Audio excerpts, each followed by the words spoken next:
Hello, kamusta tayong lahat?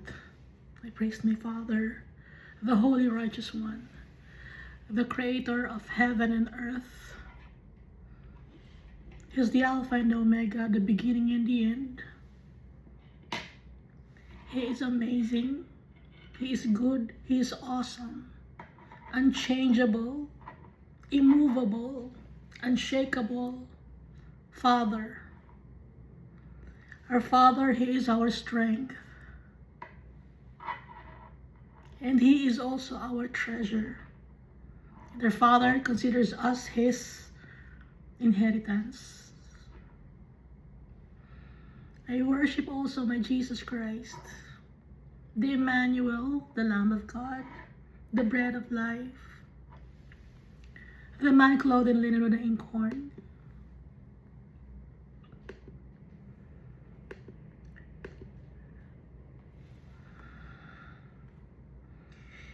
He is our Savior, Messiah, the Anointed One, Prophet, great teacher. He is the only Redeemer. He is the way, the truth, and the life. Jesus Christ, Yeshua.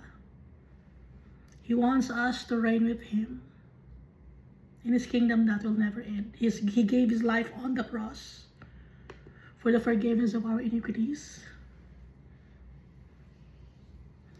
to free us from the trap of the devil. Jesus Christ, He is also our friend. He gave His life for us, His friends. We are the friends of Jesus Christ. We are also His brothers and sisters. For whoever trusts in the Almighty Father and believes in Jesus Christ, Jesus Christ considers those people, us, His brothers and sisters. I'm grateful to the Holy Spirit, for He pacifies us. He's renewing our strength every day. He's showering us with gifts and fruits. Our Father will never leave us nor forsake us, even if we're already old and gray. He's faithful to us. And so we must love our Father. We must be faithful also to Him. We must love Jesus Christ. We must believe in His name, because the Almighty Father exalted the name of Jesus above all names. And the Holy Spirit, we must respect the Holy Spirit. Pag binastos ang Holy Spirit, yun ay yung kasalanan na hindi napapatawad. Pero pag nagkasala tayo kay Almighty Father, pinapatawad tayo ni Almighty Father. Pag nagkasala tayo kay Jesus Christ, pinapatawad din tayo ni Jesus Christ. Pero pag ang Holy Spirit, binastos natin, yon yung unforgivable sin. So, last time, binasa natin Psalms chapter 34, 35, and 36.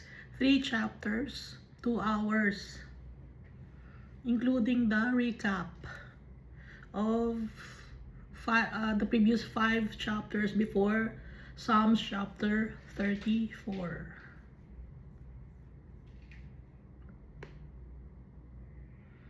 So dito, for recap, no? We will bless the Lord at all times. Worship His name. Puro pagpupuri sa tatay natin. For He does wondrous things. Kaya yung soul natin, ang ipagmamalaki natin, si Almighty Father, because on our own, yung sarili natin, hindi natin may pagmamalaki. Dahil tayo ay madumi. Ang mapagmamalaki natin, si Almighty Father. Ang mapagmamalaki natin, si Jesus Christ, because He died for us. And He's victorious. We must be humble.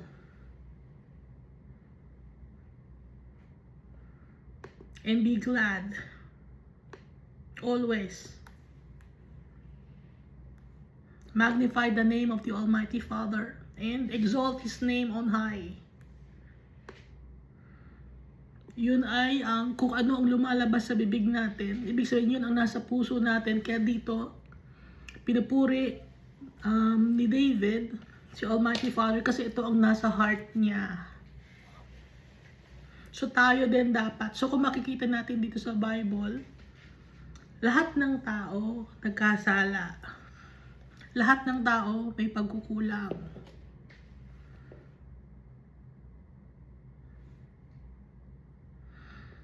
Simula kay Adam and Eve, si Moses, si Abraham, yung mga prophets may pagkukulang. Nagkasala. Si Samson,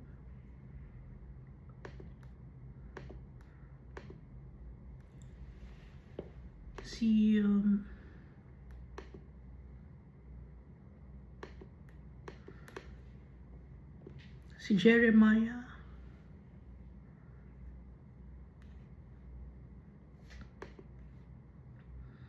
pati na rin yung mga nasa New Testaments, yung mga apostles ni Jesus Christ. Ang hindi lang nagkasala dito sa Bible ay si Jesus Christ.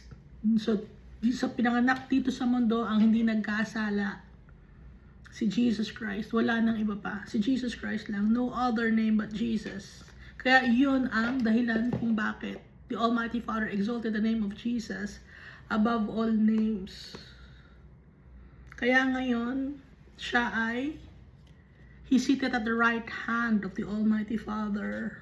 Victorious Jesus Christ. So, ang gagawin natin, gagayahin natin si Jesus Christ. So, itong mga taong to may mga weaknesses. Si David may weaknesses. Lahat ng tao may mga weaknesses. Makukuha natin ang ating strength sa tatay natin.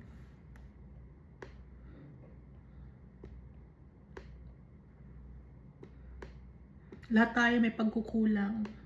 Even si Job, may pagkukulang siya. Kina-question niya si Almighty Father. So tayo, wala tayong karapatan na i-question si Almighty Father. Dahil tayo, we are at His mercy. Dapat nating, we must have fear in the Lord. At ang kinukonsider na saints dito ay ang mga followers of Jesus Christ and the Almighty Father. Dahil kung meron tayong fear kay Almighty Father, hindi tayo kukulangin. He will bless us. Kung may fear, may respeto, may pagmamahal.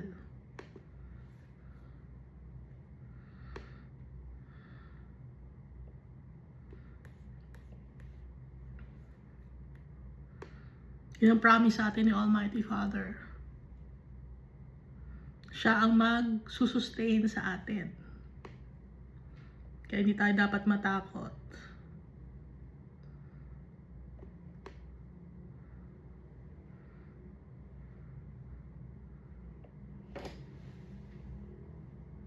At yung mga lumalabas sa bibig natin, keep your tongue from evil and your lips from speaking deceit, na mga kasinungalingan.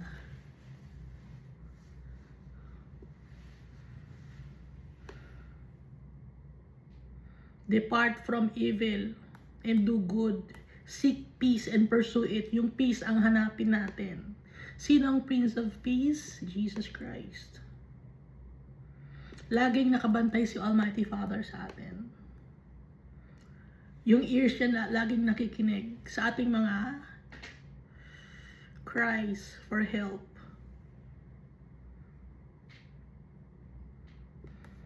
And the Lord is near to those who have a broken heart.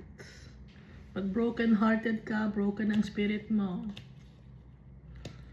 meron kang kalungkutang nararanasan, pain,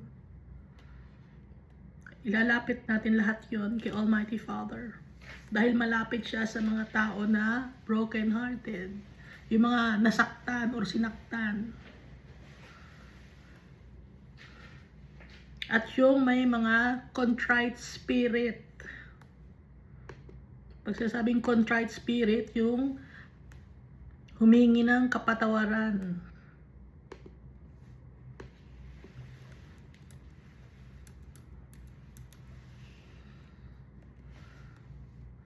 Humihingi ng awa, remorseful, repentant, regretful, sorry. Yun ang ibig sabihin ng contrite spirit. Yung nagsisisi. Dapat magsisi tayo.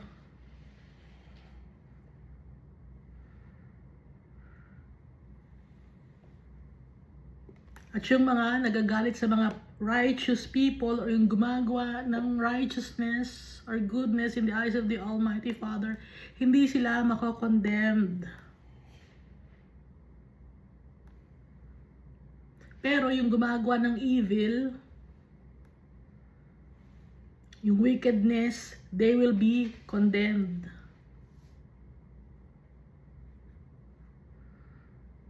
The Lord redeems the soul of His servants. Hindi, nakita niya souls, hindi body. Souls, kaluluwa, ibig sabihin, wala nang body ito. Soul na. Nire-redeem ni Almighty Father yon. Inuuwi ni Almighty Father sa kanyang bahay, heaven. Inuuwi ni Almighty Father. Inihiwalay ni Almighty Father yung souls ng kanyang mga servants, gaya ng nasa parable ni Jesus Christ. Inihihiwalay. They've been set apart from the wicked people. Inihihiwalay ang wheat sa chaff or sa stalks. Kasi yung mga chaff and stalks, walang kwenta yun, sinusunog yun. And none of those who trust in Him shall be condemned. There is no condemnation in Jesus Christ. Kaya magtitiwala tayo kay Jesus Christ. Pag magtitiwala tayo kay Jesus Christ, nagtitiwala na rin tayo kay Almighty Father, because the Almighty Father sent to us our Savior Jesus Christ. He's the representative of the Almighty Father. Kaya nga ang tawag kay Jesus, Emmanuel, God with us. Hindi alam ng tao kasama na. Hindi alam ni Caiaphas, ng mga Pharisees, ng mga Sadducees, hindi alam ni Mary. Nakasama nila si Jesus, the Emmanuel, God with us.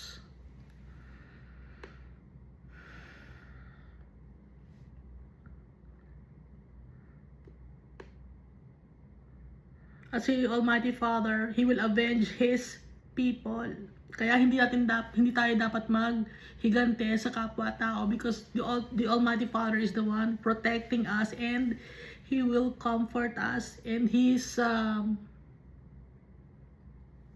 at sabi ni Almighty Father, vengeance is mine. Kaya hindi tayo dapat mag-harbor ng ill feelings towards our brethren. Dahil nakikita lahat ni Almighty Father ang lahat.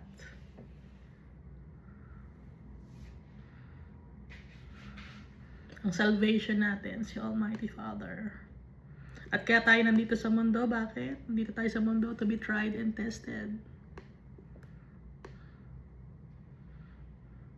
Dahil great ang treasure na ibibigay sa atin, kaya dapat dumaan tayo sa trials and tribulations para makita kung mapagkakatiwalaan pa tayo, kung sa maliliit na bagay dito sa mundo na walang kwenta, hindi tayo mapagkatiwalaan. Paano pa kaya yung greater things? Dahil itong nasa mundo na to, baliwala to. Dahil ang bibigay sa atin ni Almighty Father, greater things, abundance for all eternity yon. Kaya kailangan yung timbang natin yung worth natin, parang ginto, refined as silver is refined, tested as gold is tested. Dahil ang tatay natin ay holy and just. Yung paglilingkuran natin, yung nag-create sa atin, mataas ang standard.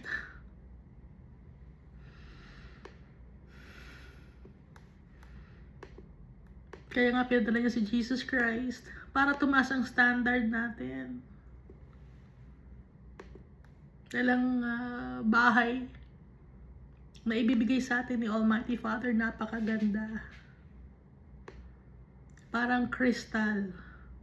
Yung street, yung mga bahay, makikinang. Parang gold, pero transparent kasi crystal siya. Yun ang ibibigay sa atin. Ano lang ang susundin natin? Susundin natin ang laws and statutes of our Father.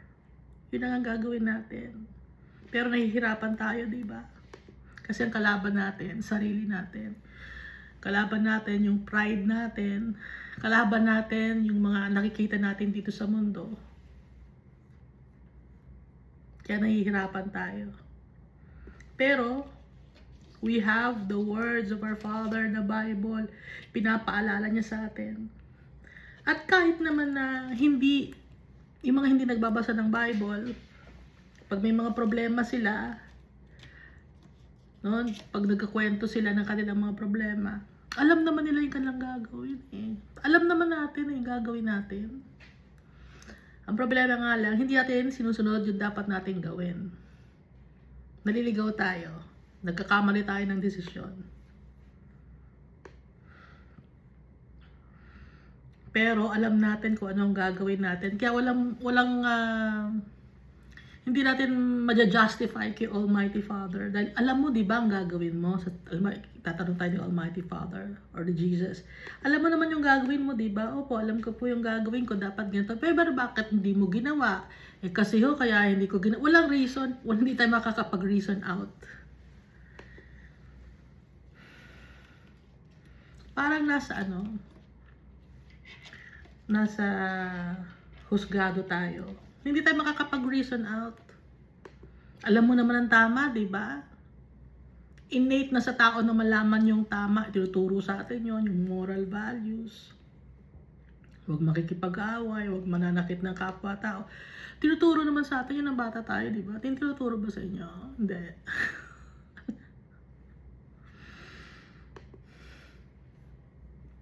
Kaya nga tayo may konsyensya, inilagyan ni Almighty Father sa heart natin para makabalik tayo sa Kanya. Pero ang sinusunod natin ay ang wickedness. Sinusunod natin yung lust of the flesh, pride of life. Lust of the flesh, the pride of life. Pride of life pa yun, lust of the flesh. Tatlo yun eh. Kalimutan ko.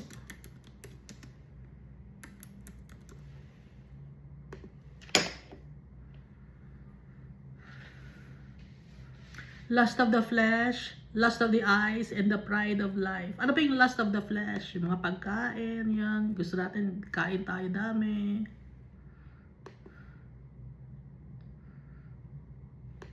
Gusto natin ng comfortable tayo.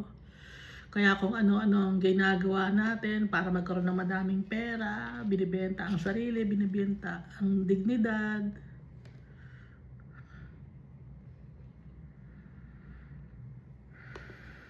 Mapatol sa kung sino-sino. And then lust of the eyes, naiinggit sa kapitbahay. Usually naman ganun, di ba, sa kapitbahay, una kasi doon ka nakatira, tapos nakikita mo yung kapitbahay mo, ang daming order ng kapitbahay sa Shopee, tsaka sa TikTok, kakainggit yun Saan kaya nagagaling ang pera nun? Siguro ganyan siya, ganun.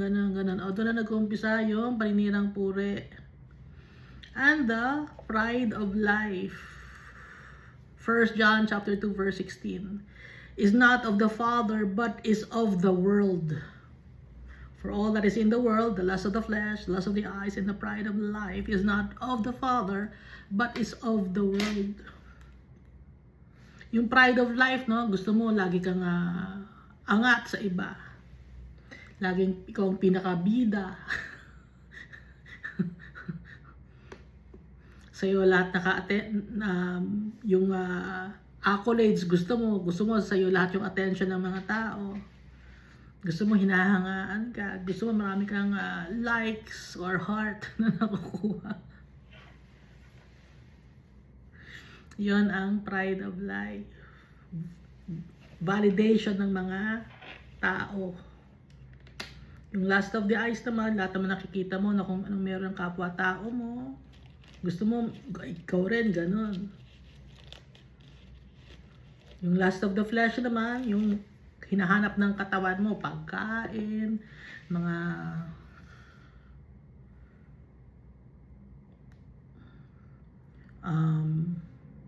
intercourse, ganun, yung mga hinahanap mo. Validation ng tao.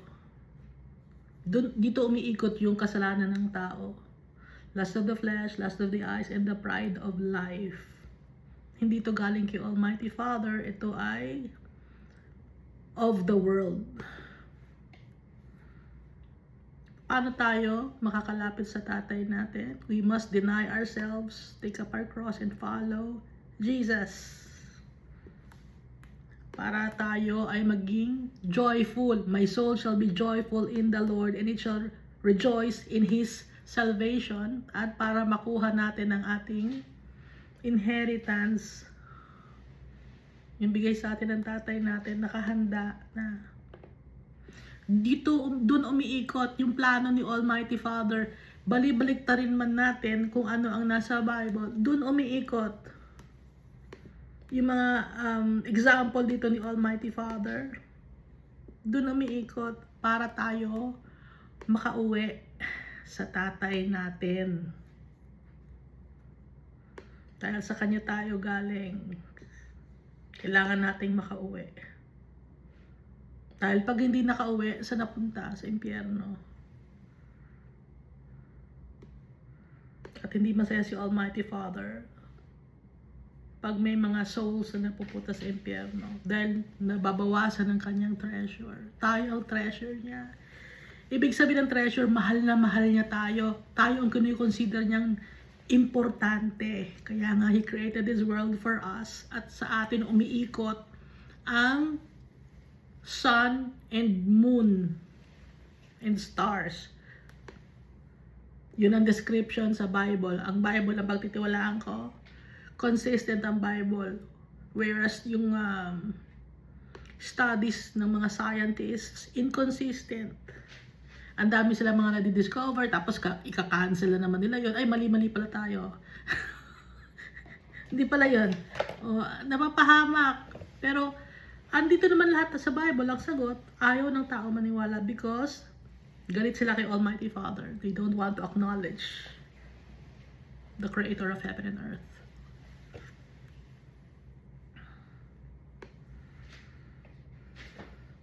At kung ang mga tao at yung mga wicked at yung mga principalities of this world galit kay Almighty Father, galit din sila sa atin. Kaya may makikita tayo na may mga tao na galit sila sa mga Christians. Kasi galit sila kay Almighty Father. Kasi yung demonic entity na nasa sa loob ng puso nila, nagwawala. Yun ang kanilang nasa puso, demonic entity, kaya puro galit ang meron sila sa puso nila. Pero kung makikita mo yung Christian, no, hindi tayo galit sa mga tao.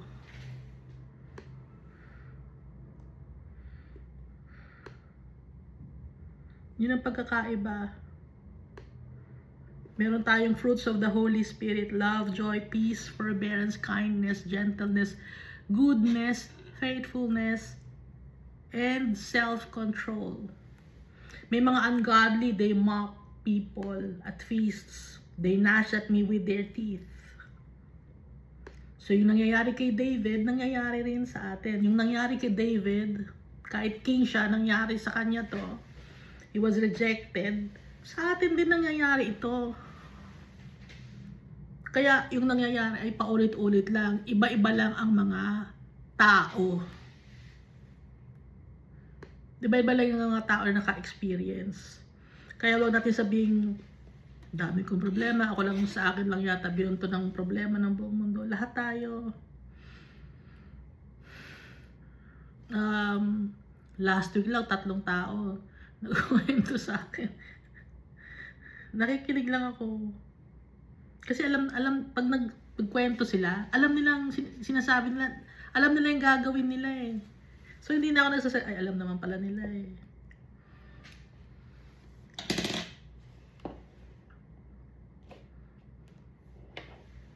At saka dito ako nag-share sa YouTube. Hindi ako nag-share sa in person. Kasi pag kinausap mo yung tao, merong parang nire-reject sila sa sinasabi mo. Pero naiintindihan ko sila.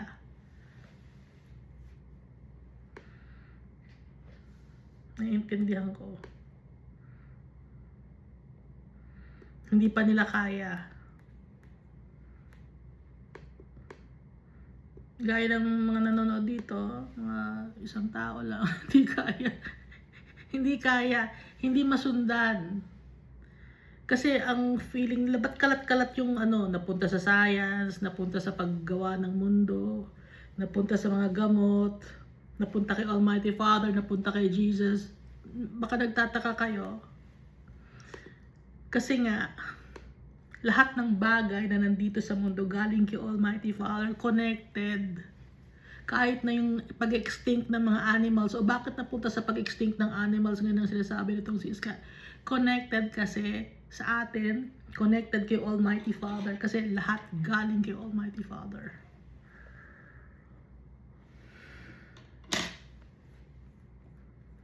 Even the wisdom and knowledge, lahat galing kay Almighty Father.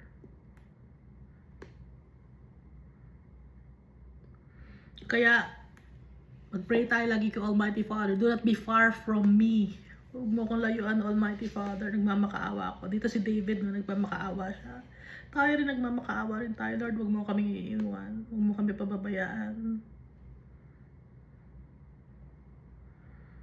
At patuloy ka namin, Lord, pupurihin.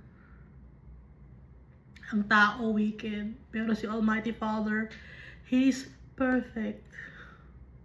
His love is perfect. Jesus Christ is perfect.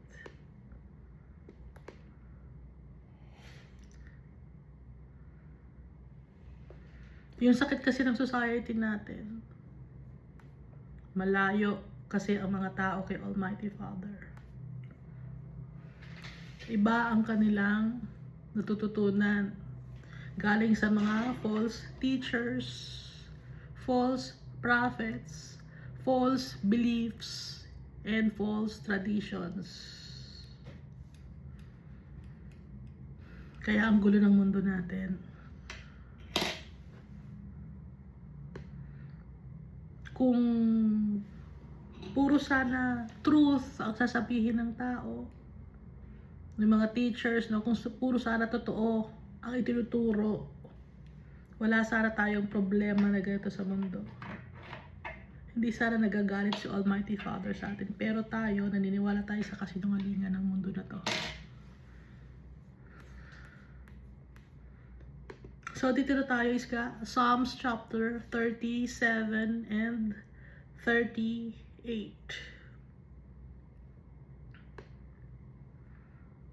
Do not fret because of evildoers. Huwag kayong mangamba, huwag kayong matakot, huwag kayong mag-alala. Dahil sa mga evildoers, huwag kayong anxious, mag-worry sa mga evildoers. Bakit? Nor be envious of the workers of iniquity.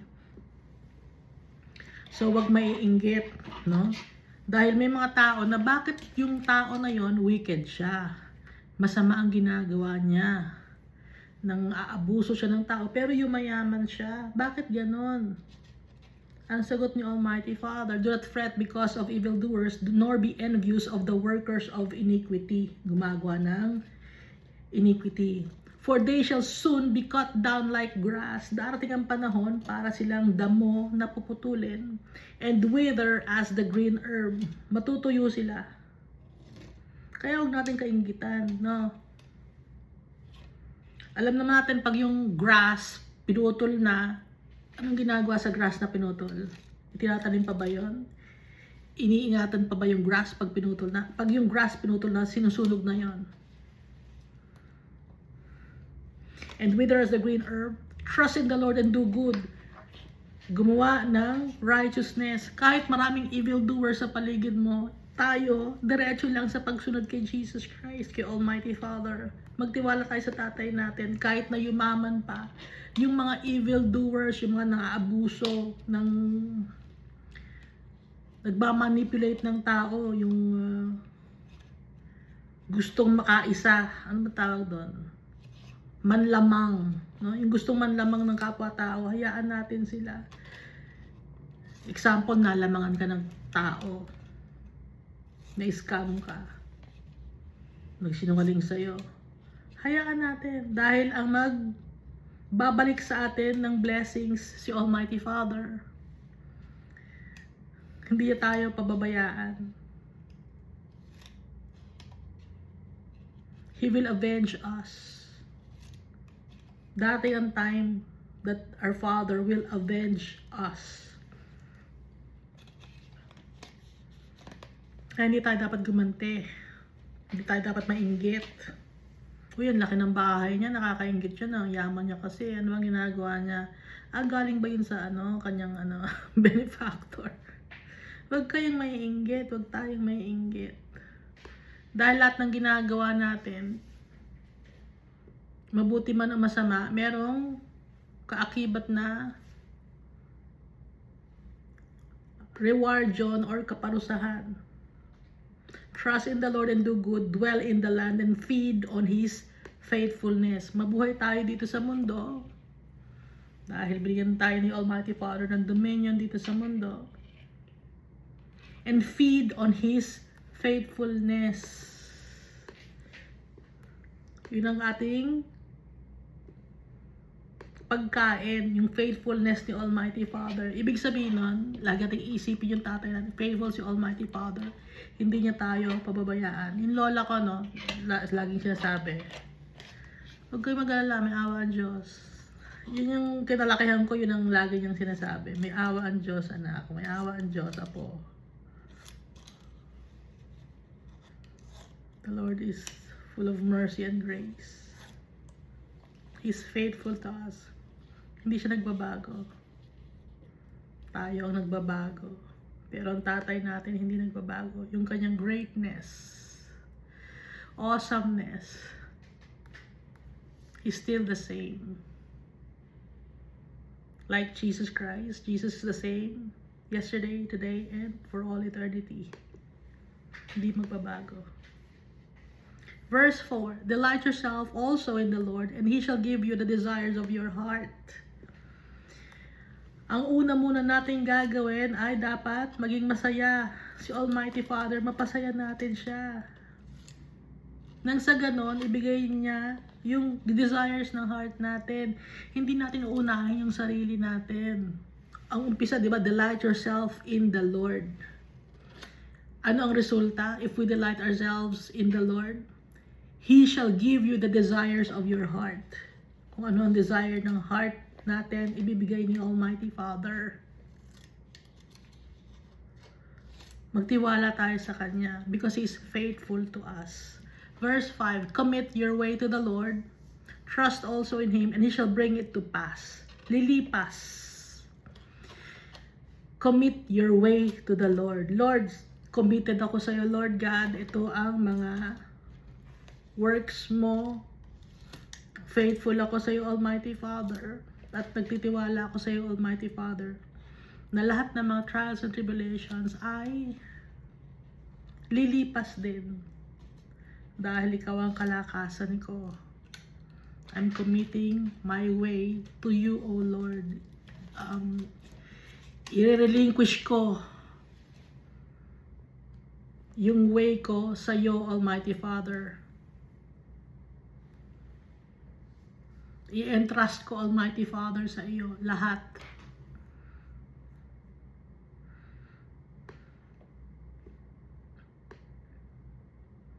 Wala tayong ititira sa sarili natin. Lahat, our whole being. heart and soul and mind and strength. Let's give it all to our Father. Dahil He shall bring it to pass and He will bless us. Kung ano ang ibinigay natin, no, kahinaan natin, Lord, nakadepende kami sa iyo, Lord. We are dependent on you. We depend on you, O Father. Matutuwa si Almighty Father noon. Ibibigay niya, ibabalik niya sa atin. Yung ibinigay niya, ibabalik ni Almighty Father sa atin yung ibinigay natin sa Kanya ng maraming beses, 10-fold, 100-fold, 1,000-fold.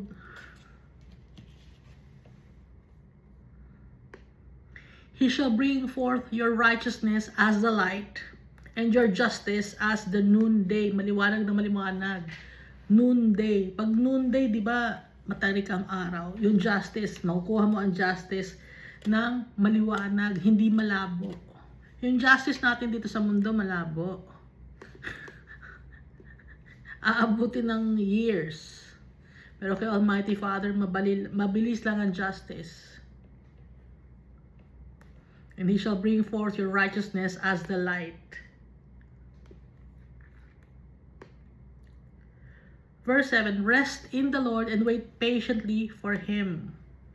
Pahinga tayo, kasama si Almighty Father, at aantayin natin siya. Pero habang naghahantay tayo sa tatay natin, we will do good deeds according to His plan, according to His commands and statutes.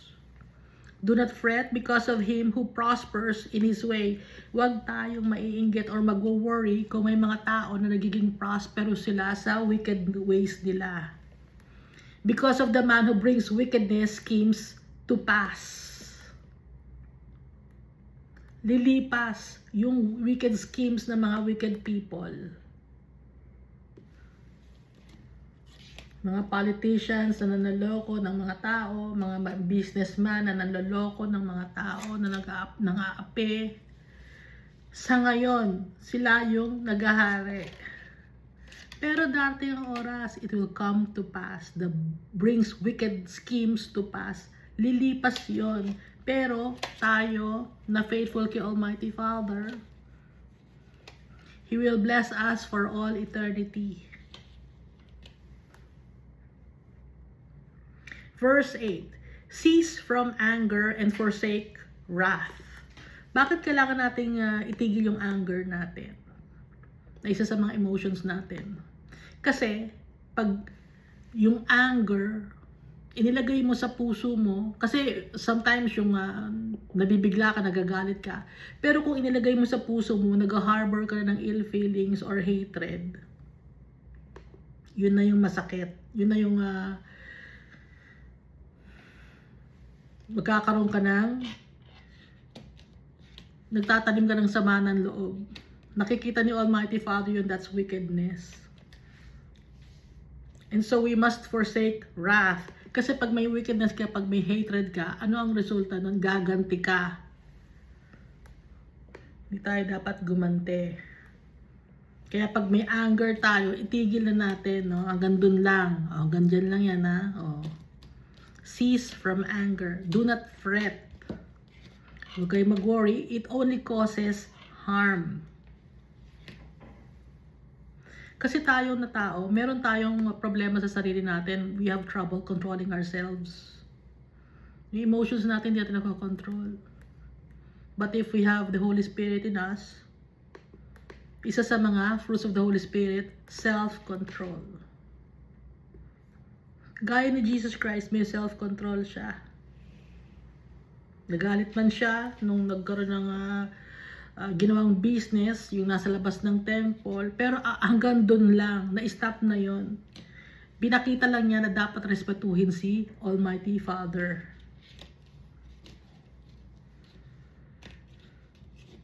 Kahit ginawa niya yun, mahal pa rin niya yung tao.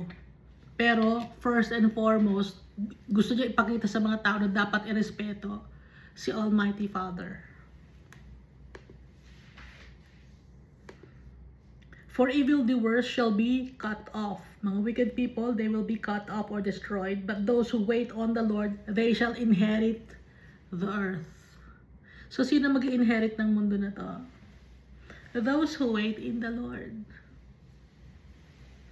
So, hindi sisirain ni Almighty Father ang mundo na to, tapos lilipat tayo sa moon, sa Mars. Hindi ganon, ha? Ang nagpapakalat lang ng mga ganong mga balita, yung mga walang Diyos. Hindi nila kilala si Almighty Father, hindi nila consider si Almighty Father na Diyos. Hindi nila kinoconsider na si Almighty Father na create ng mundo na to. So, ano mangyayari ngayon sa kanila? They will be cut off. But those who wait on the Lord, they shall inherit the earth. Gaya nga na nasa book of Revelation. Ibababa ang Jerusalem dito sa mundo, nakalagay sa book of Revelation, at tatanggalin ang mga wicked people. So, hindi sisirain ni Almighty Father ang mundo na to. Yung time lang na masisira ay yung pagdating ng pag nagkaroon na ng mark of the beast ang mga tao. And prior to that, nagbibigay na si Almighty Father ng warnings, meron ng mga calamities. Recent, kanina lang, lumindol, 2 structure ang nasira, no, sa Davao. Pinapakita din ni Almighty Father na siya ay in control of everything. Dapat magsisi ang mga tao. Pero yung mga tao, nagsisisi sila, no? Pag naglindol, nagsisisi sila. May nasirang structure, nagsisisi. Pero after some time, balik ulit sa dati. Balik ulit sa dating gawin. Nakakalimutan na naman. Gaya na nakalagay sa book of Revelation. Hindi sila lumalapit kay Almighty Father. Kanino sila lumalapit? Sa kanila mga false idols or false gods or false deities. Doon sila lumalapit. Yung false idols talagang false yun. Yung mga idols na yun. Doon sila lumalapit. Doon sila nagdadasal. And it's considered abomination. Kaya lalong palilindulin ni Almighty Father ang mundo na to. Hindi niya tumigil ang mga tao sa pagsamba ng mga graven images. Hindi tumigil ang tao sa panglalamang sa kapwa-tao. Mga ibang tao, sinasabi nila na Christian sila, pero nanlalamang pa rin sila sa kapwa-tao nila. Makakalungkot, di ba? Walang tiwala kay Almighty Father. Gumukuha pa ng bodyguard.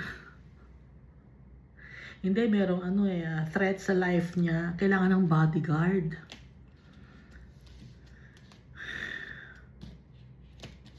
Si Jesus Christ may bodyguard ba? Walang bodyguard si Jesus Christ. Tinalo niyo pa si Jesus Christ. Ang galing ninyo. Kung talagang gusto ni Almighty Father kunin ng isang tao, kunin na niya yon. May bodyguard man o wala. Hindi niyo naiintindihan.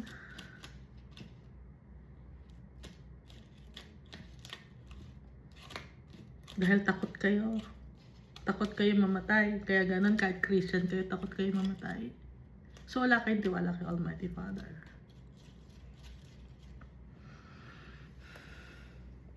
Kailangan natin ng bodyguard. 3. Kasi merong threat sa life mo, pastor. Hindi ka nagtitiwala kay Almighty Father. Ibig sabihin, false teacher ka. Kasi hindi ka nagtitiwala kay Almighty Father eh. Hindi ka nagbabasa ng Bible? Ano nga nangyari kay kay Jonah? Nilunok ng isda. Gagawa ng way si Almighty Father. Kahit pasandamakmak ang bodyguard mo, ang bantay mo, gagawa si Almighty Father ng way. Verse 10, For yet a little while, and the wicked shall be no more. Indeed, you will look carefully for his place, but it shall be no more. No? Nasa book of Revelation ito, mawawala ang mga wicked people.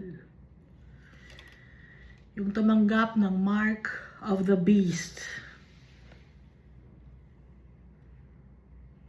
Si Almighty Father, meron ding mark yung kanyang mga anak, yung 144,000 men. No? Lalaki yon, 144,000 men. Meron silang mark dito, nilagyan ng mark ni Almighty Father. Yung ibang mga tao, yung mga tao pala, hindi nakikita yung mark natin. Pero si Almighty Father, pag nilagyan niya tayo ng mark, nakikita niya, ito ang anak ko, ayun ang mga anak ko. Yung mga evil people or evil entities, nakikita nila yung mark natin. Kaya hindi na tayo basta-basta pwedeng lapitan. Dahil protected tayo ni Almighty Father.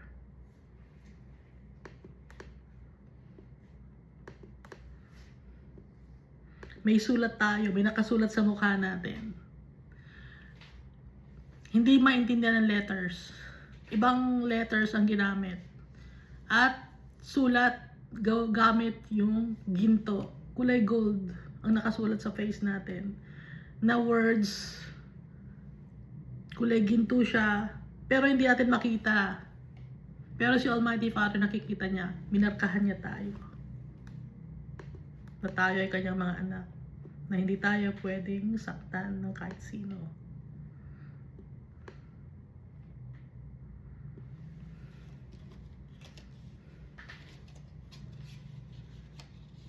Kasi natutulog ako, nanonood ako ng, hindi ko alam kung nanonood ba ako ng video na to, or panaginip yun, or talagang nanonood ako. Hindi ko maintindihan sa ano, parang si Paul, hindi niya alam kung vision or dream ba yun. Gayon din ang ano, nanonood ba ako nung time na yon, or natutulog ba ako? Kasi nagising ako. Hindi ko alam kung nananaginip ako, nanonood ako ng, pinapanood ko minsan kasi sarili ko. Tapos nakita ko, ba't ganun yung mukha ko sa internet? Sabi ko, bakit may nakasulat, kulay gold? Ano kaya ibig sabihin na? Ano yung gold na? Hindi ko maintindihan yun na. Hindi ko, pero parang tulog ako, na antok ba ako? Tapos, nakatulog ulit, tapos nagising ako, ay wala na yung nakasulat sa mukha ko. Lord, gusto ko ulit makita yung nakasulat sa mukha ko. Kung ano ba yon? Ba't may nakasulat doon? Wala naman ako nilagay na sulat na gold sa mukha ko. Na ano yung sulat na yun? Hindi ko maintindihan. Tapos, nakatulog ulit ako. Tapos napagising ko, nakita ko na ulit yung, pinakita ulit sa akin ni Almighty Father. Yung nakasulat sa mukha ko.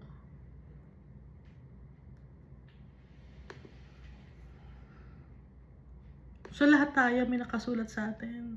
May mark si Almighty Father na nilagay sa face natin. Kung tayo ay Kanya o hindi. Gold ang nakasulat. Hindi ko maintindihan. Ibang sulat eh. Pero gold yung ink na ginamit.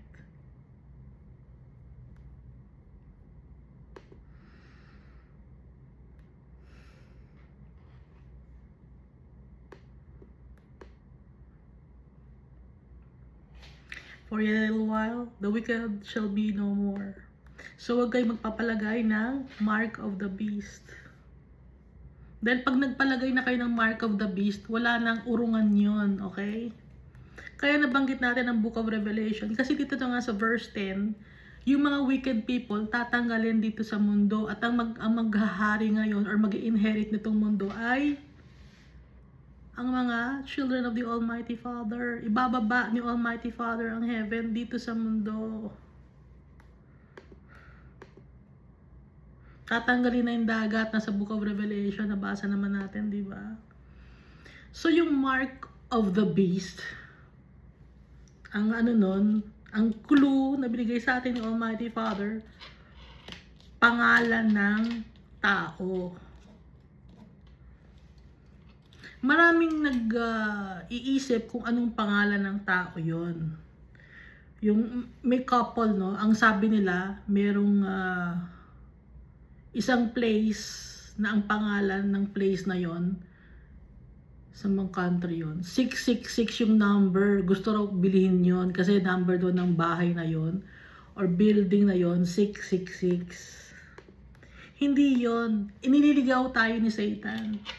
Dahil yung 666 na yon, Matagal na nating alam kung sino yon. Ay, hindi niyo pa ba alam? Matagal na nating alam. Yung patent niya. Yung patent niya na pwedeng mag-exchange ng money. No? Yung patent niya, 666. Name of a man. O yung korporasyon niya nakalagay doon. Tapos, naka-patent doon yung paglalagay ng currency. Hindi ko alam kung cryptocurrency ba yon. So, yon ang i-embed or ilalagay sa kamay ng tao.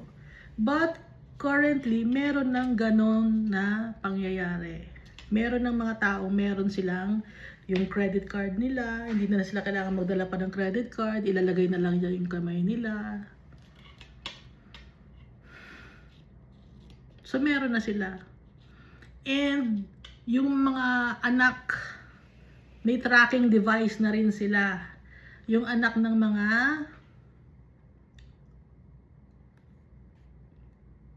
grupo na hindi sila naniniwala kay Almighty Father. Hindi ko nababanggitin yung grupo na yon. May mga anak sila, matagal na nilang ginagawa yon. May tracking device yung mga anak nila. Grupo sila ng businessmen na mayayaman.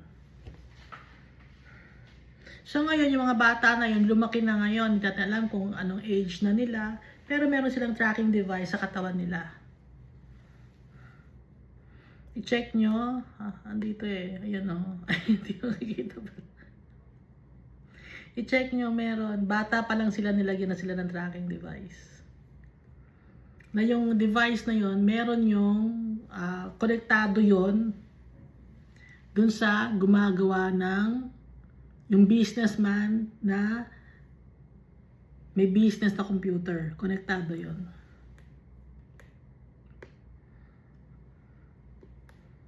So kaya tayo napunta doon dahil those who wait on the Lord shall inherit the earth, and the wicked will be no more. Tatanggalin, gaya ng nasa Book of Revelation. So tumalon tayo ng Book of Revelation kasi nga nakalagay dito sa Psalms, konektado, okay? But the meek shall inherit the earth and shall delight themselves in the abundance of peace. Pag sinasabing meek, mapagkumbaba, obedient to the Almighty Father, walang may pagmamalaki, kundi si Almighty Father. Pag pinagmamalaki natin si Almighty Father, He will bless us. Dahil sa Kanya naman talaga lahat galing. The wicked plots against the just. Yung mga wicked people, they plot against the followers of the Almighty Father and Jesus Christ. Alam nyo yun, di ba? Nakalagay yon sa kanilang agenda. And gnashes at him with his teeth. The Lord laughs at him. Pinagtatawanan lang ni Almighty Father yung mga wicked people. For He sees that His day is coming. Dadating yung oras na matatapos siya. Kaya tumatawa lang si Almighty Father dahil hawak lahat ni Almighty Father ang lahat. Akala ng tao kasi kaya niyang kontrolin ang mundo, kaya niyang kontrolin ang system ng mundo na to, ang ecosystem, environment, politics, pera, kaya niyang kontrolin ng tao. Hindi kaya ng tao kontrolin. Mga animals, kaya environment, hindi. Gusto ng mga mayayaman i-eradicate ang mga poor people.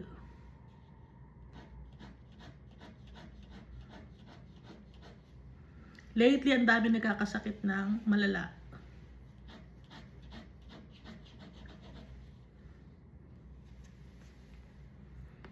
Dahil yon sa mga kinakain natin. Inaalaw ng agency, ng government na isali sa pagkain natin yung mga bagay na hindi naman dapat isali.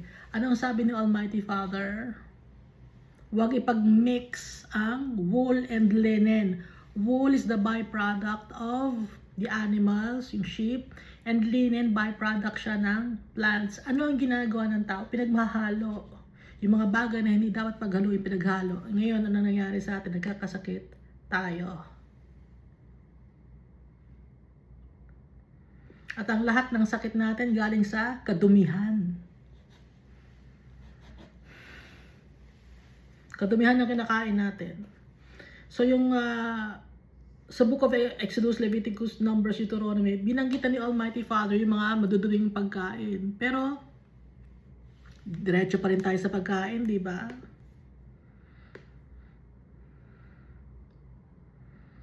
Kaya naman pinayagan na ni Almighty Father na diretso tayong kainin yung mga seafoods, alimango, talaba, crabs, talangga. Kasi nga, mabubuhay na tayo, hindi na tayo mamamatay. Because Jesus is victorious. He is alive. Okay? So nakikita niyo yung paikot-ikot. Nakikita mo yung paikot-ikot ng, sa Bible o nakikita ko? Konektado lahat. Kaya ang daming wicked people dahil selfish. Gusto lahat sikat, gusto lahat bida. Gusto lahat mayaman. Kaya nang aabuso ng kapwa-tao, nagmamanipula. Nang chichismis ng kapwa-tao, pumapatay ng tao, nagsisinungaling. Kaya hindi mahihil ang mundo. Mahihil lang ang mundo pag si Jesus Christ na ang naghari sa mundo na to. Because He is the great healer. Balik tayo, no? Psalms chapter 37 verse 30, the Lord laughs at him, for He sees that his day is coming. The wicked have drawn the sword, and have bent their bow to cast down the poor and the needy, to slay those who are upright, who are of upright conduct. So yung mga wicked people, galit sila sa mga gumagawa ng tama. Naka-ready na sila sa kanilang mga weapons to cast down the poor and the needy. Inaapi ng mga wicked people ang poor and needy kasi wala silang capability to defend themselves. Pero sino ang kanilang strength? Sino ang ating strength? Tayo ng mga poor and needy. Ang strength natin si Almighty Father. To cast down the poor and needy, to slay those who are of upright conduct. Their sword shall enter their own heart, and their bows shall be broken. So yung mga wicked people, gusto nilang eradicate ang mga poor and needy people, yung gumagawa ng tama, righteousness in the eyes of the Almighty Father. Ngayon, yung mga wicked people na yon, instead na mapatay nila yung mga poor and needy and the upright people, anong mangyayari? Yung kanilang sword shall enter their own heart. Sasaktan nila yung needy people, tsaka yung mga poor, at tsaka yung mga upright in conduct. Magkakamali sila dahil yung sarili nilang sword ang papatay sa kanila, and their bows shall be broken. It's like they will hurt themselves. They will kill themselves. Instead of killing the people, ang mangyayari ngayon, pag gusto nilang patayin yung mga poor and needy people, sila ngayon mismo, pati sila mamamatay din sila. Bakit? Bakit sila mamamatay? Kung maging successful man silang patay ng poor and needy people and the upright in conduct, itong mga taong to, they will go back to the Almighty Father, their souls and spirit, babalik kay Almighty Father. But the wicked, mga murderer, saan sila mapupunta? Eternal damnation. Their sword shall enter their own heart, and their bows shall be broken. Mawawalan sila ng yabang dahil mapupunta sila sa impyerno.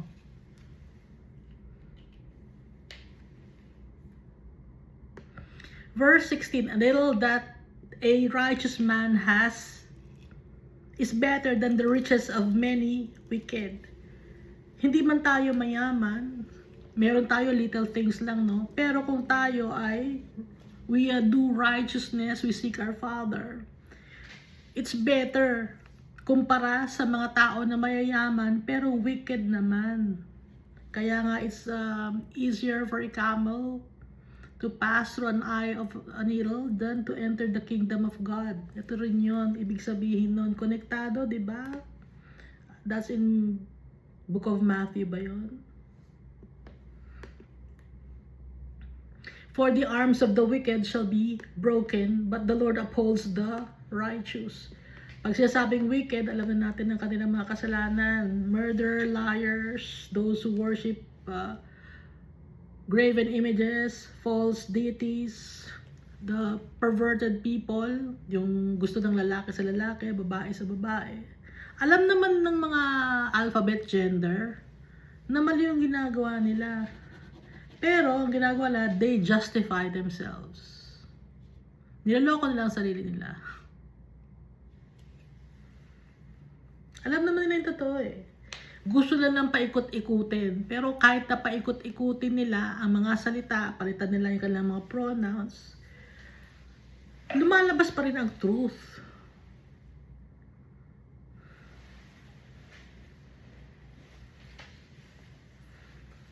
The Lord knows the days of the upright, and their inheritance shall be forever. Alam ni Almighty Father yung araw natin, tayo na sumusunod kay Almighty Father. Tayo nang gusto ng righteousness. Kasi yung inheritance natin shall be forever. Ano ba yung inheritance natin? Si Almighty Father, He is our inheritance. He is our forever. Pagkasama natin ang tatay natin, lahat nasa sa atin na. Di ba pag ang mga bata kasama nila yung tatay nila, maraming pera yung tatay nila. Yung mga bata, tay gusto ko nun, tay gusto ko nun. O di bibili naman si tatay, di ba? Kasi ang daming pera ng tatay nila. Ganon din si Almighty Father sa sobrang dami. Tayo ngayon na magre-request kay Almighty Father, gusto ko, ibibigay ni Almighty Father kasi proven and tested na faithful tayo. Yun ay pag nasa heaven na tayo. Okay? Verse 19, they shall not be ashamed in the evil time, and in the days of famine, they shall be satisfied. Kahit na naghihirap tayo dito sa mundo, days of famine na to, no? Evil time na rin to, hindi tayo nahihiya. Hindi tayo mahihiya. Days of famine na rin to dahil nag-increase na rin yung mga presyo. Inflation. Satisfied pa rin tayo, nakakakain pa rin tayo because si Almighty Father, siya ang nagsusustain sa atin.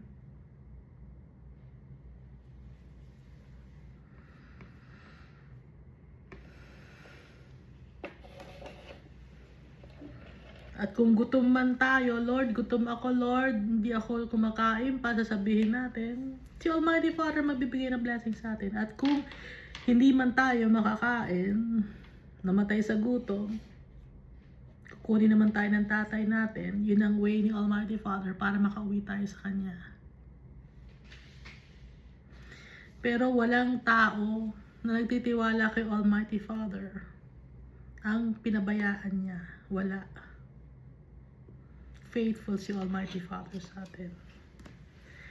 Verse 20, but the wicked shall perish, and the enemies of the Lord, like the splendor of the meadows, shall vanish. Mawawala ang mga wicked people. So, ang binabanggit dito na is a book of Revelation. So, itong si David, he was also a prophet. Dahil the Almighty Father revealed these things to David para isulat niya, para malaman natin. Like the splendor of the meadow shall vanish, into smoke they shall vanish away. The wicked borrows and does not repay, but the righteous shows mercy and gives. Sometimes na yung mga wicked people na mayayaman, sila pa yung ayaw mamigay, swapang. Pero yung mga tao na mapagbigay, yun pa yung konti, kung ano lang meron silang konti, nag-share sila. The righteous shows mercy and gives. Bakit ganon? Kasi tayo na mga mahihirap, alam natin yung feeling ng wala.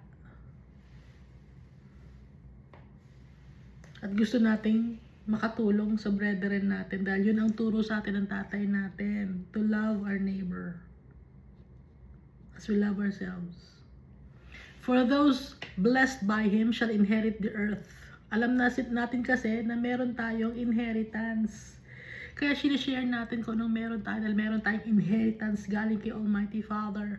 But those cursed by Him shall be cut off. Sino yung mga cursed na kinurse ni Almighty Father? The wicked people.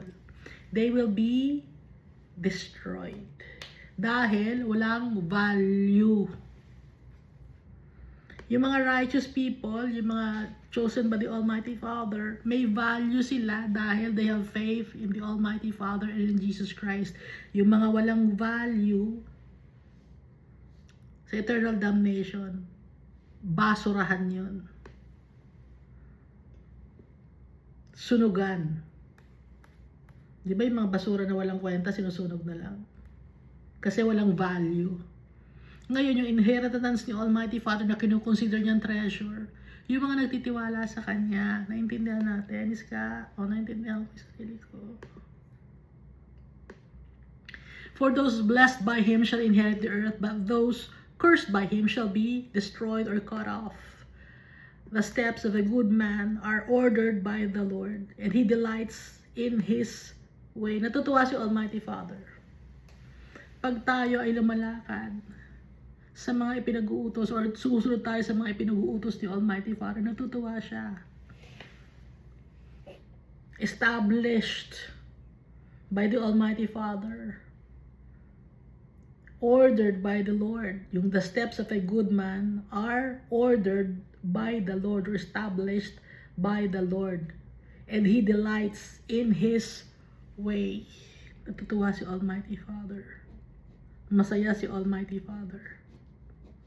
Pag nag-share tayo ng salita ng Diyos, ng salita niya, natutuwa si Almighty Father.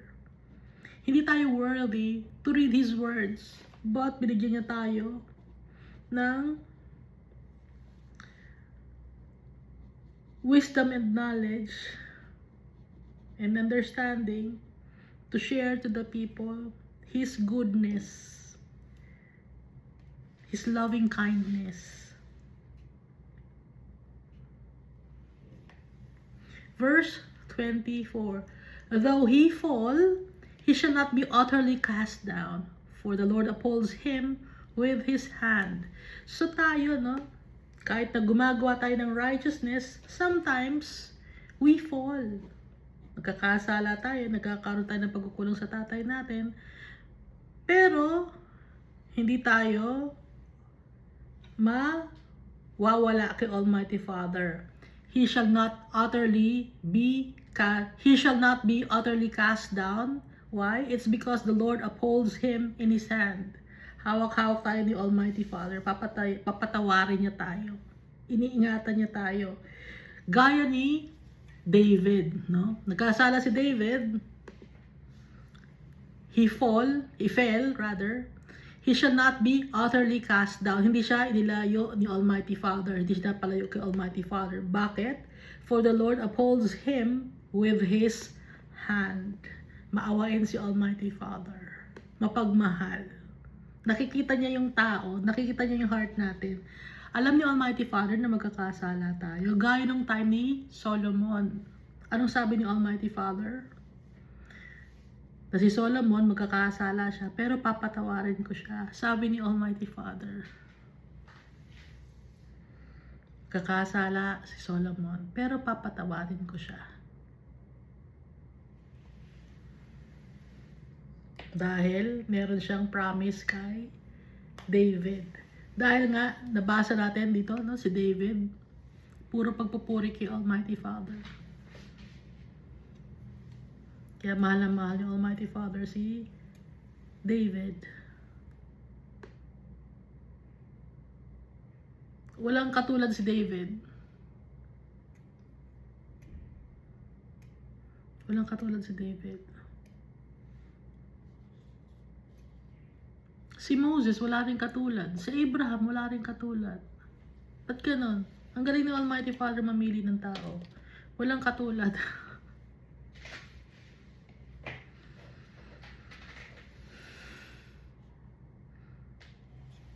Si John the Baptist, wala rin katulad. Ba't ganun? Ang galing, diba, ng Almighty Father?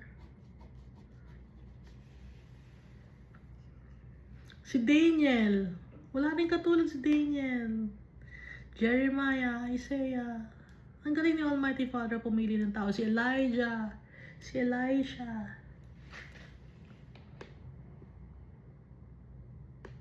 Si Noah. Nag-iisa na lang sa mundo.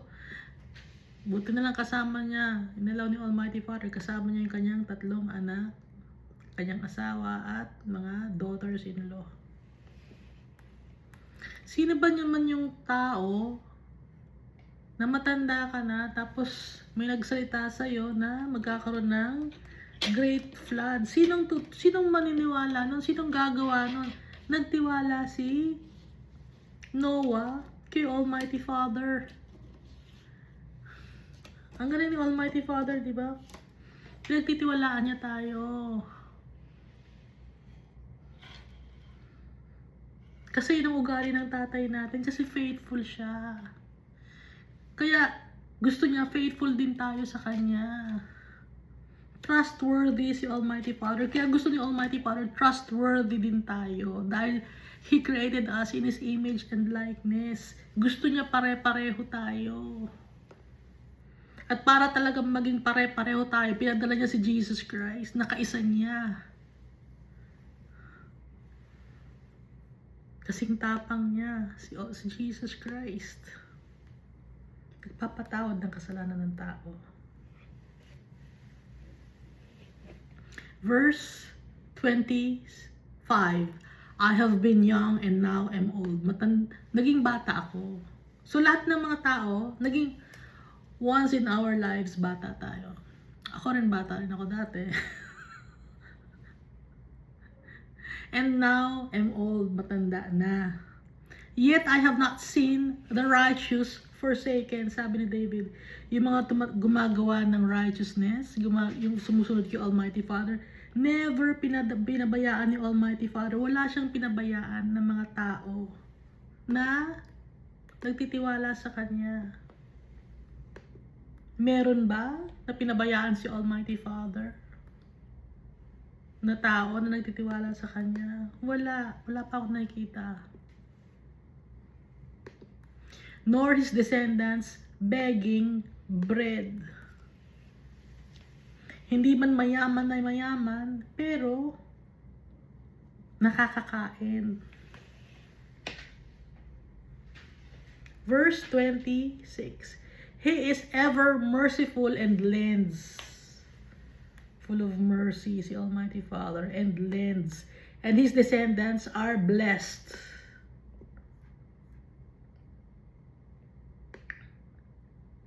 Depart from evil and do good. Lumalayuan natin ang kasamaan at gumawa tayo ng kabutihan and dwell forevermore. Nang sa ganon, we may dwell in the heavenly home of our Father forevermore. Ibig sabihin for all eternity. Hindi tayo gagawa ng evil at para makasama natin ang tatay natin, makuha natin ang ating inheritance. Do good. Verse 28. So, verse na pala. For the Lord loves justice and does not forsake His saints. Gusto ni Almighty Father ng justice. No partiality. At hindi niya iniiwanan ang kanyang mga saints. Sino ba ulit ang mga saints? Ang mga saints ay yung mga tao na nagtitiwala sa Kanya at nagmamahal at wino-worship siya at faithful sa Kanya. Yun ang mga saints. Hindi yung saints na ina-assign ng tao. Nalala ko na naman si Carlo. Na mahilig maglaro ng... Pag wala raw ginagawa si Carlo, naglalaro daw siya ng Pokemon, naglalaro daw siya ng PlayStation.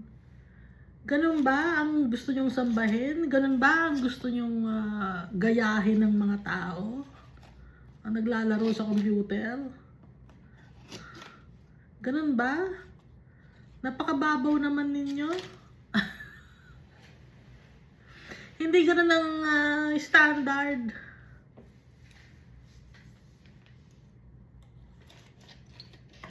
Si Jesus panay pray siya. Pray, hindi siya naglalaro. Kung ano man ang laro meron noon, hindi naglalaro si Jesus Christ. Nagpe-pray siya. O itong si Carlo, anong ginawa? Naglalaro ng Pokemon, naglalaro ng PlayStation, ng PS4, naglalaro siya. Yung paglalaro na yun, kailangan may mga kalaban ka ron, tapos may mga baril-baril yun eh. Oh. Si Jesus hindi ganon. Tapos sasabihin nyo, sasambahin si Carlo.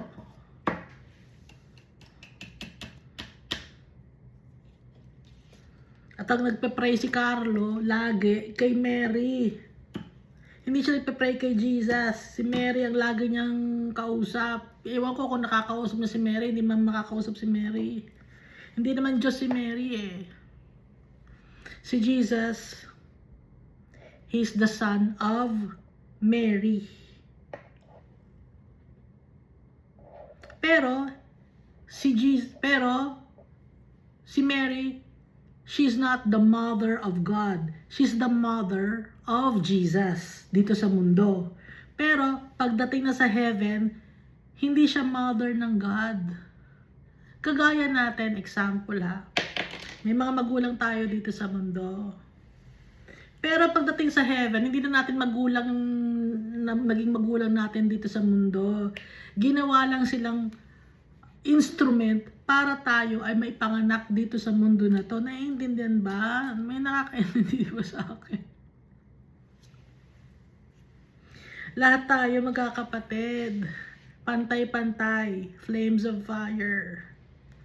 At pag bumalik tayo sa tatay natin, bibigyan niya tayo ng damit. Fine linen na white. Pare-pareho tayo ng damit. Holiness of our Father.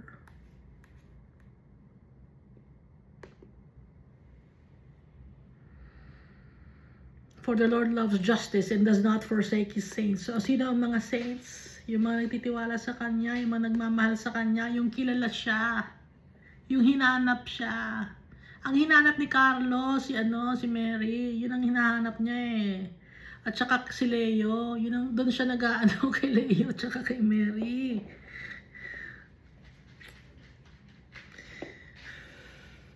Hindi si Jesus ang hindi siya kay Jesus nagdasal.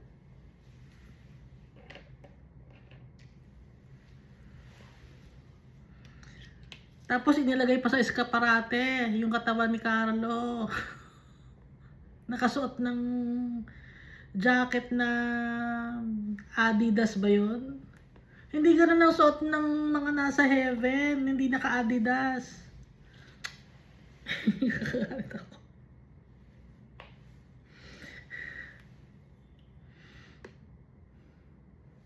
Alam mo yung eskaparate? Yung parang naka-display doon yung mga ulam. Kasi glass eh. Parang glass. Oh. Di ba eskaparate yun? Parang display.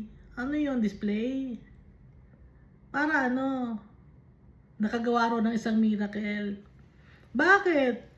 Yung miracle ni Jesus, napakadami. Hindi si Jesus ang lapitan, kundi yung Carlo na kaisa-isa. Kunyari, naggumaling yung isang babae para lang magkaroon ng millennial saint. Ha? Para lang masabing up to now, may saint pa rin si Carlos.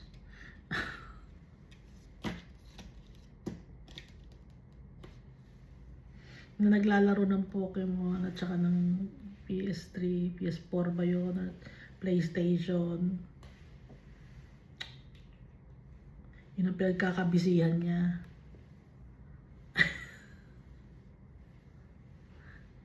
Ba't hindi siya magbasa ng Bible? Wala na pala siya. At saka, ginagawa niya ron dahil ayaw daw niya mapunta ng purgatorio. Wala namang purgatorio eh. Ha? Wala sa Bible yun. Mali, nasa na si Carlos? Sa tingin nyo? Nasa age of reasoning na si Carlos. Oh. Saan napunta yung kaluluwa niya? Puro mali-mali ang tinuturo sa kanya. Saan napunta ngayon yung kaluluwa niya? So yung mga tao sa impyerno, hindi nila alam kung bakit sila nandun. Akala ko tama yun eh, yung ginagawa ko. Ba't nandito ako sa impyerno, sasabihin ninyo? Akala ko tama yung turo na yun. Hindi, mali yun. Wala sa Bible.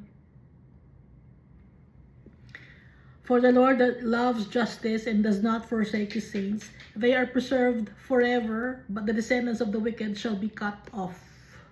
Bakit preserved forever? Nandun kay Almighty Father. Naka-preserve kay Almighty Father. Hindi naka-preserve sa eskaparate. Ano bang tawag sa eskaparate? Yung, hindi ko naman tawag. Basta puro glass siya para makita yung si Carlos.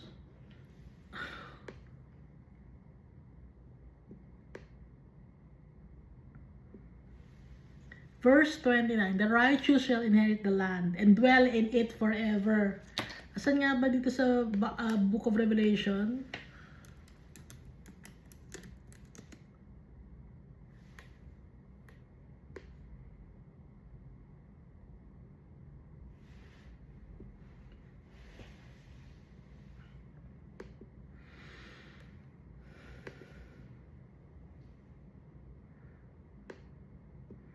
Revelation chapter 21, I did not see a temple in the city because the Lord God Almighty and the Lamb, si Jesus to, kaya nga ang daming pangalan ni Jesus, di ba? Are its temple. The city does not need the sun, so wala ng araw. Kasi hindi na kailangan ng sun. Wala na ring moon to shine on it. Bakit wala ng moon? Wala na rin kasing water. Konektado ang water sa moon, okay? For the glory of God gives it light. Yung holiness ni Almighty Father ang nagbibigay ng light sa buong lugar. And the lamp is its lamp. Yung light, si Almighty Father. Yung lamp, si Jesus Christ, siya ang lamp. Hindi yung false prophet ninyo na nagtatag ng religion ninyo, ha? The nations will walk by its light and the kings of the earth will bring their splendor into it. Sino yung kings of the earth? Mga anak ni Almighty Father. On no day will its gates be shut. Hindi isasara yung gate. For there will be no night there. Wala nang gabi. The glory and honor of the nations will be brought into it. Nothing impure will ever enter it, nor will anyone who does what is shameful or deceitful, but only those whose names are written in the Lamb's book of life. Sa verse 1, no? Verse 1 ng Revelation chapter 21.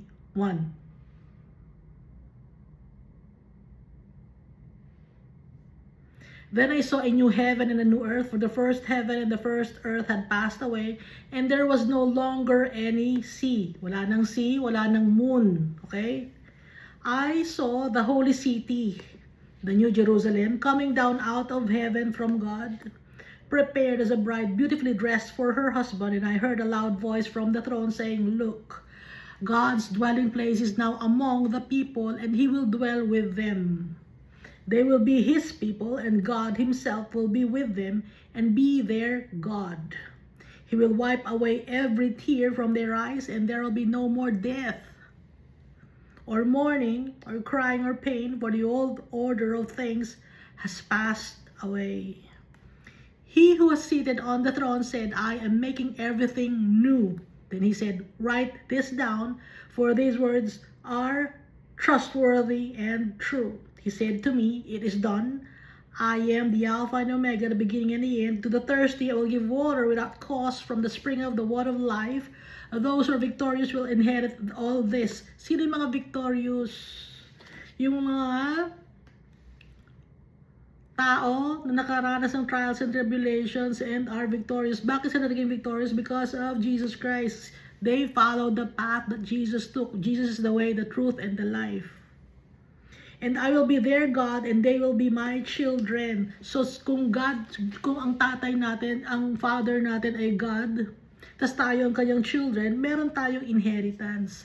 But the cowardly, the unbelieving, mga duwag, ayaw pakawalan yung kanilang beliefs and traditions and culture and tradition nila, ayaw ng pakawalan yun. The unbelieving, hindi faithful, hindi naniniwala, untrustworthy, the untrusting, no, unbelieving, the vile, mga wicked people, the murderers sa pamamagitan ng literal and through words, the sexual immoral, yung mga alphabet genders, those who practice magic arts, yung nagpa-practice ng magic arts. Sino ba yung mga nagpa-practice ng mga magic arts? Lahat na lang pinaghahalo-halo nila, nanloloko sila. Magic, magi, mage. Yung mga sorcerers, yung mga wizards, o si Harry Potter, no? And idolaters, sumasamba sa mga simento, ginto, korting tao man or hayop, ano ba, kahoy, gawa sa bakal, gawa sa plastic, sinasamba ang kahit na ano na lang, sinasamba na puno, no? Yung fortune plant, meron silang fortune plant. And all liars, lahat ng mga sinungaling, manipulator. They will be consigned to the fiery lake of burning sulfur. This is the second death. Kaya sinasabing second death, hindi naman sila mamamatay sa second death, but there's no more hope in a future when they're already in the fiery lake of burning sulfur. Example ng sulfur, no? Yung nasa volcano. May sulfur yun, puro-puro na sulfur yung volcano. Yun ang example na lang, tumama ka ng sa sulfur, may tumama sa akin yung sulfur sa paa ko, nasunog. Liquid yun, ano? Yung sulfur, liquid sulfur. So yun ang second death. Okay?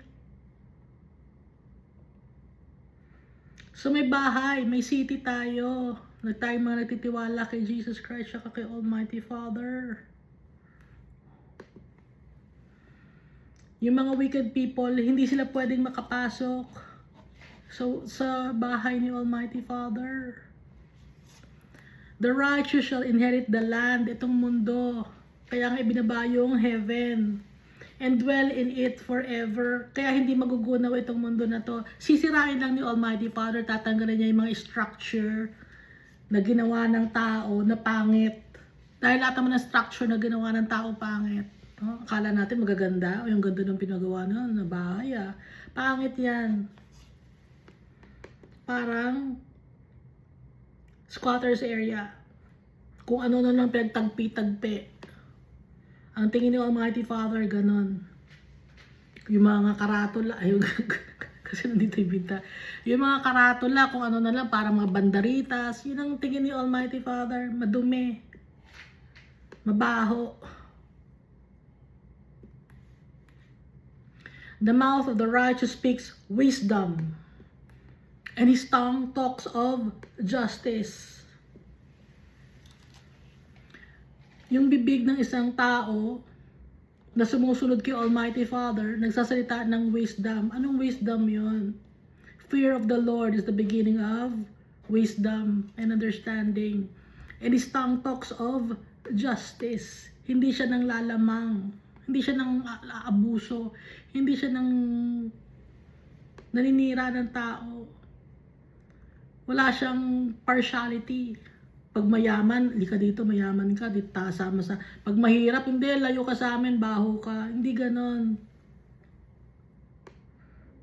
Kahit mabahuan ka, no, tatanggapin natin. Mabaho siya, ganun, baho siya, pero sabi ni Almighty Father, kahit mabaho, tiisin lang, ganon.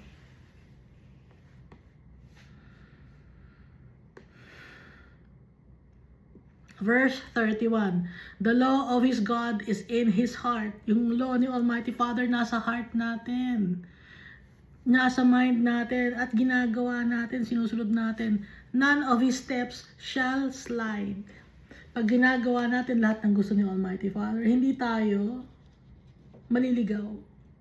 Hindi tayo madadapa. Hindi tayo madudulas. The wicked watches the righteous and seeks to slay him. Yung mga wicked people, gusto lagi abuso sa kapwa-tao. patayin natin yan, nakakairita yan, puro salita ng Diyos ang sinasabi. Alam ni Almighty Father yon. Nagalit ang mga wicked sa mga sumusunod kay Almighty Father. Nakikita ko rin sa internet. Nanggigigil sila sa atin. Kasi kaya sila wicked, ang lumulukob sa kanila ay demonic entity and seeks to slay him. The Lord will not leave him in his hand. Hindi tayo iiwan ni Almighty Father sa mga wicked people. Dadala niya tayo. Ingatan niya tayo. Baka sabihin niyo, bakit nakaranas ng pain yung tao na yun kung hindi naman siya wicked? Way ni Almighty Father yun para makauwi na yung tao na yun sa Kanya. Yung righteous person na yun na nagtitiwala sa Kanya, nagtiwala kay Almighty Father. Way ni Almighty Father yun. At nang mapapurihan ang Kanyang pangalan. All for the glory of His wonderful name. The Lord will not leave him in His hand, nor condemn him when he is judged. Wait on the Lord and keep His way. Aantayin natin si Almighty Father. Si Jesus Christ, hindi pa dumarating, pero aantayin pa rin natin kahit hindi pa siya dumarating. Hindi natin alam kung kailan siya darating. Aantayin pa rin natin. Wait on the Lord and keep His way. Susundin natin siya. And He shall exalt you to inherit the land. Inherit the land na naman. Anong land to? Yung earth to. Kahit na bilhin ng mga bilyonaryo yung buong mundo, itong mga lupa. Tatanggalin ni Almighty Father yan. Sige, bili lang kayo ng lupa. Mapupunta rin kay Almighty Father yan. Maglabas lang kayo ng milyon, bilyon. Sige, bili lang kayo. Lahat ng yan, mawawala. Kukunin natin yung Almighty Father yan. At ibibigay sa kanyang mga anak. Hindi tayo kailangan pang gumastos.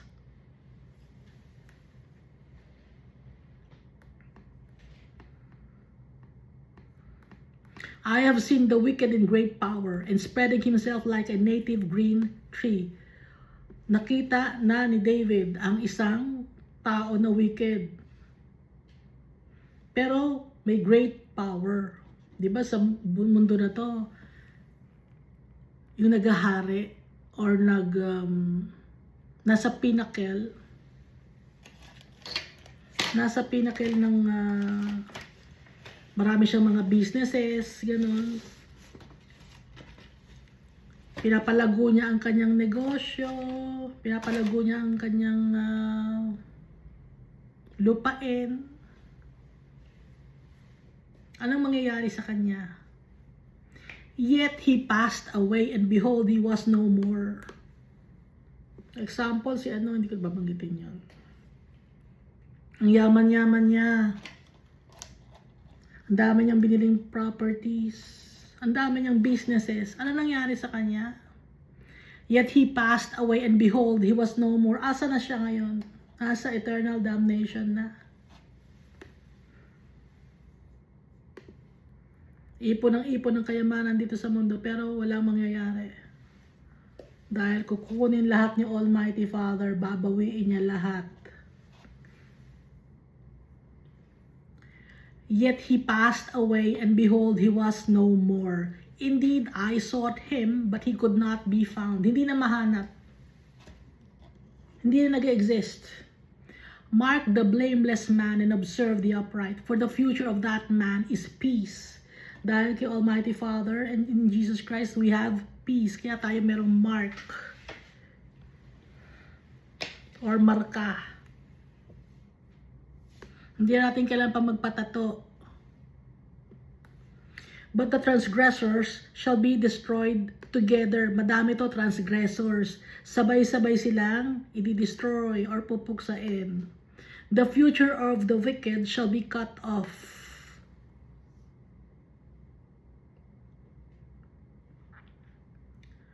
Kaya nabanggit yung mark of the blameless man kasi Revelation chapter 14 verse 1, then I looked and behold a lamb standing on Mount Zion, and with him 144,000 having his father's name written on their foreheads.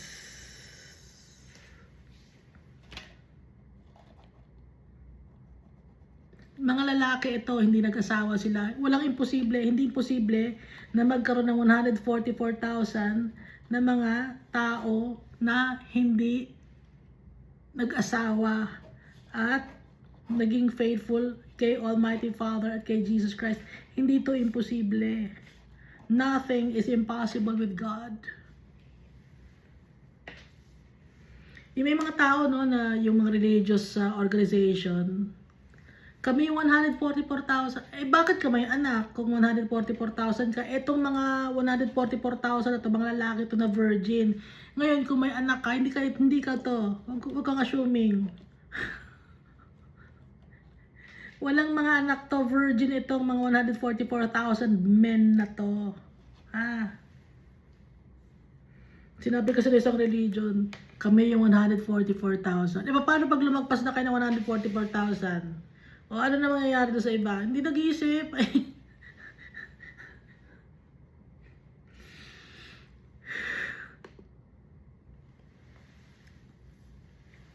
But the transgressors shall be destroyed together, the future of the wicked shall be cut off. But the salvation of the righteous is from the Lord. He is their strength in the time of trouble. Ang strength natin si Almighty Father. Iiyak natin lahat sa tatay natin. Almighty Father, my Father, tatay ko. Nasasaktan ako, tatay ko. Help me.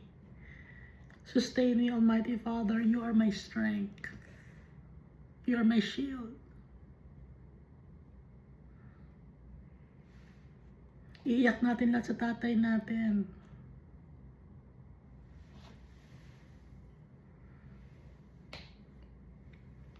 Verse 40 and the last verse of Psalms chapter 37. And the Lord shall help them and deliver them. He shall deliver them from the wicked and save them because they trust in Him. Laging ganon, trust, faith in the Almighty Father. Maraming problema, trust and have faith in the Almighty Father. And in Jesus Christ, dahil tutulungan niya tayo. Siya ang ating shield, siya ang ating kalakasan. At si Jesus Christ, pinakita na yung way. Kung paano natin gagawin ang lahat-lahat. Pinadala ni Almighty Father para ibigay ng example sa atin. Hindi lang sinabi ni Almighty Father dito sa Bible, kundi ipinadala niya with works. Ipinadala niya si Jesus Christ. Ito na si Jesus. Ipapakita na niya sa inyo, kung paano makuha ninyo ang inyong inheritance, kung paano kayo makabalik sa akin. Ito na si Jesus Christ. Huwag na kayong mag-alala. And si Jesus Christ, alam niya na papatayin siya ng mga tao. Alam niya na may flesh siya and bones. Masakit yun. And yet, He denied Himself.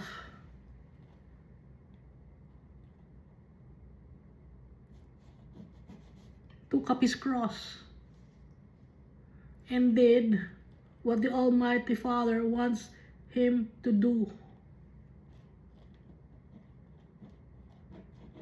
To surrender Himself to the wicked people.